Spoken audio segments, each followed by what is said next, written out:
প্রশ্ন হচ্ছে যে মূলত বাংলাদেশ আওয়ামী লীগের ভেতরে কেউ কি করেছে কিনা। দেখেন, আমরা এখন এরকম যেরকম একটা স্টেটের ভেতরে আছি, সেই জায়গাতে আমার মনে হয় না বাংলাদেশ আওয়ামী লীগ আহ এই মুহূর্তে কাউকে কনফ্রন্টেশনে আনা, কাউকে ব্লেম করা। কারণ আমরা আহত, আমরা আহত অবস্থাতে আছি, উন্ডেড। এরকম আহত অবস্থাতে প্রথমে যেটা দরকার, আমার যে ক্ষত, সেই ক্ষতের চিকিৎসা প্রয়োজন। আমি আহত হয়েছি, আমি নিজেকে আস্তে আস্তে আস্তে আস্তে করে ঠিক করবার চেষ্টা করছি। এই আহত বাংলাদেশ আওয়ামী লীগ হয়েছে নানান নানান ভাবে, বেইমানি, বিশ্বাসঘাতকতা থেকে শুরু করে নানান ভাবে। কে কারা কিভাবে আছে সেই জায়গাতে আমি আপনাকে নিয়ে যাচ্ছি না, সেই মানুষগুলোর নামও বলছি না। অনেকের নামই আপনি বলছেন, অনেকের রেফারেন্সে আপনার কথা বলছেন, তো হয়তো বা অনেকের ব্যাপারেই সামনে প্রশ্ন আসবে। এখন যারা মিডিয়াতে অনেক রকমের রেফারেন্স দিচ্ছেন, সেগুলো সামনে আসবে, এখন না।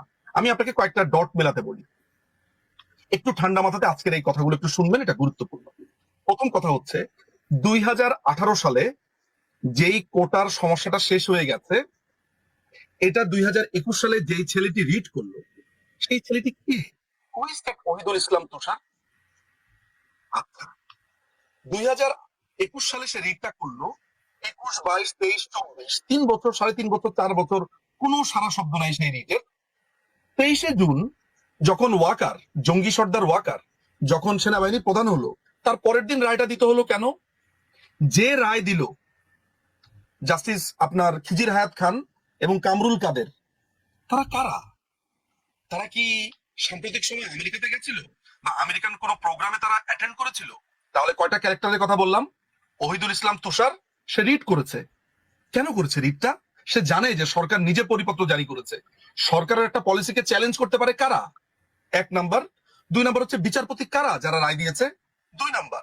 3 নাম্বার, ওয়াকার সাহেব যখন সেনা প্রধান হন, তখন অনেকেই বলে যে মাননীয় প্রধানমন্ত্রী করেছেন, মাননীয় প্রধানমন্ত্রী, মানে সমস্ত দোষ এই মানুষটার উপরে। মানে মনে হয় যে রাষ্ট্র কাঠামো হচ্ছে উনার কথাতে, মানে উনাকে এক নায়ক বানিয়ে দেওয়া হচ্ছে, অথচ মাননীয় প্রধানমন্ত্রী কিন্তু একটা নিয়মের মধ্যে করে। কেউ কোনো যদি মানে মাননীয় প্রধানমন্ত্রীর কাছে কি কেউ যদি বলে যে এরকম আমি শুনেছি জমি জমার সমস্যা নিয়ে গেছে, মাননীয় প্রধানমন্ত্রী নিজে বলেছে যে এটা তো আইনি ব্যাপার। আরে এটা যদি আইনি ব্যাপার উনি এটা মনেই না করতেন, তাহলে উনার জন্য তো 3 সেকেন্ডের ব্যাপার ছিল বিচারপতিদেরকে ফোন করে বলা এই রায় দিয়ে দাও। উনি কি বলেছেন? তাহলে কি কেউ কি নিজের পায়ে নিজে কুড়াল মারবে বা নিজেকে নিজে বিপদে ফেলবে? মানে সেলফ ইনক্রিমিনেট করবে নাকি কেউ? বাংলাদেশের মানুষের যে ভাবনার স্তর, এটা ভয়াবহ। যে প্রধানমন্ত্রী সবকিছু করতে পারবে, কিন্তু প্রধানমন্ত্রী যে সবকিছু করতে চান না আইনের বাইরে গিয়ে, এইটা কেউ বিশ্বাস করতে চায় না। তার মানে ব্যাপারটা দাঁড়াচ্ছে উনি এটা আদালতের উপরে ছেড়ে দিয়েছেন।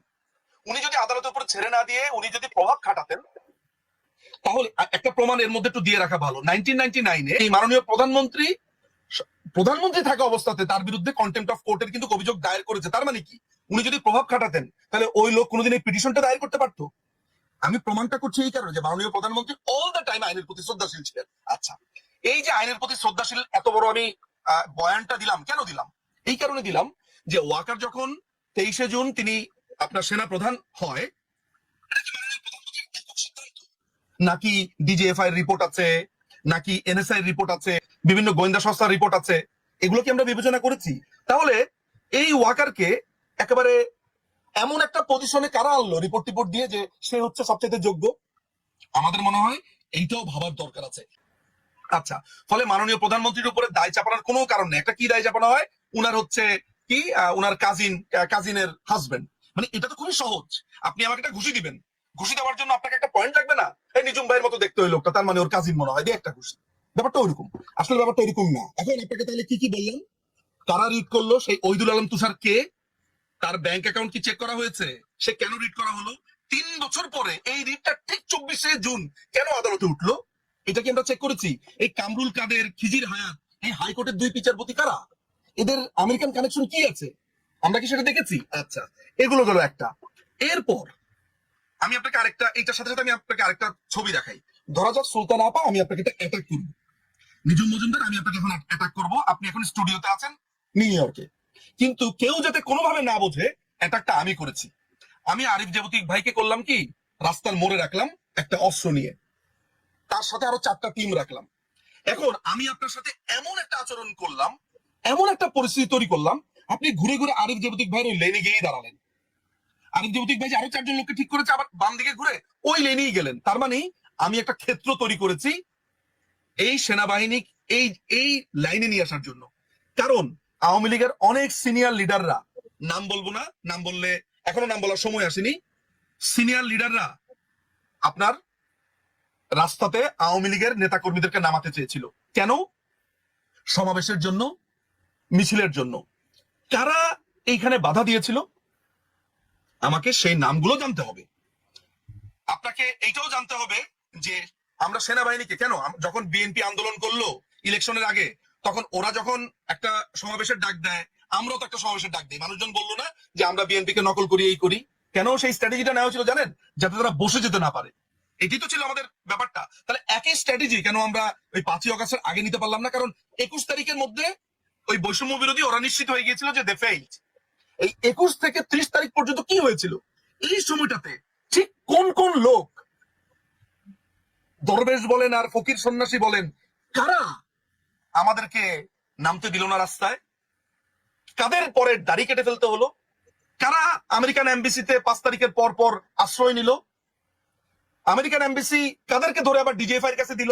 ডিজিএফআই আবার কাদেরকে ট্রলারে উঠিয়ে দিল? সব নাম আসবে, সবকিছু আসবে, আমরা সব জানি। আমাদের সব জানা হয়েছে খন্দকার মোশতাককে নেত্রীকে মেরে ফেলার কমপ্লিটলি ছক কষা হয়েছিল। কিন্তু আল্লাহ আছেন, আল্লাহর রহমতে বেঁচে গেছেন। নিশ্চয়ই তার কোনো একটা ইশারা আছে, তার খেলা আছে।